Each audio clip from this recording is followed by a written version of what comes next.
Hello guys, তুমি কি আমার ভিডিওটা দেখবে? ওই ভূতের ভিডিও আমি কালকে রাতে একটা ভূতের স্বপ্ন দেখেছি, সেটা বলি। তার জন্য লাইক আর সাবস্ক্রাইব আর শেয়ার আর কমেন্ট করে দেবে তো?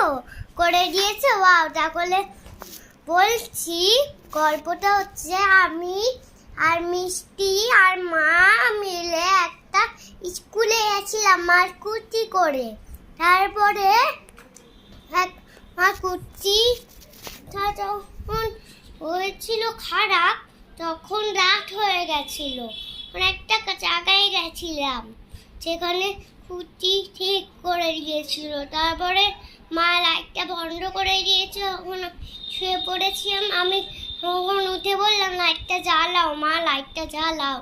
পরে আমি আমার স্বপ্নের দাদার কাছে গেছিলাম, তার নাম হচ্ছে দিদি।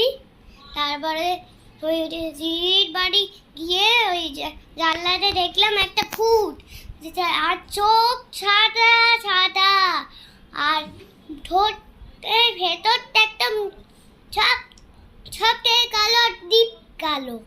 আর তারপরে কিনের কালারটা হচ্ছে ওই স্কাই কালার না, সিলভার কালার। তারপরে হলো, তারপরে পেছন দিকে ওইরকম শ্যাম্পু ফুট ধরলো আর ফুটের চাকায় নিয়ে গেলে। তখনই আমরা আর আর বেঁচে ছিলাম না, আমরা তখন গেলাম, মরে গেলাম।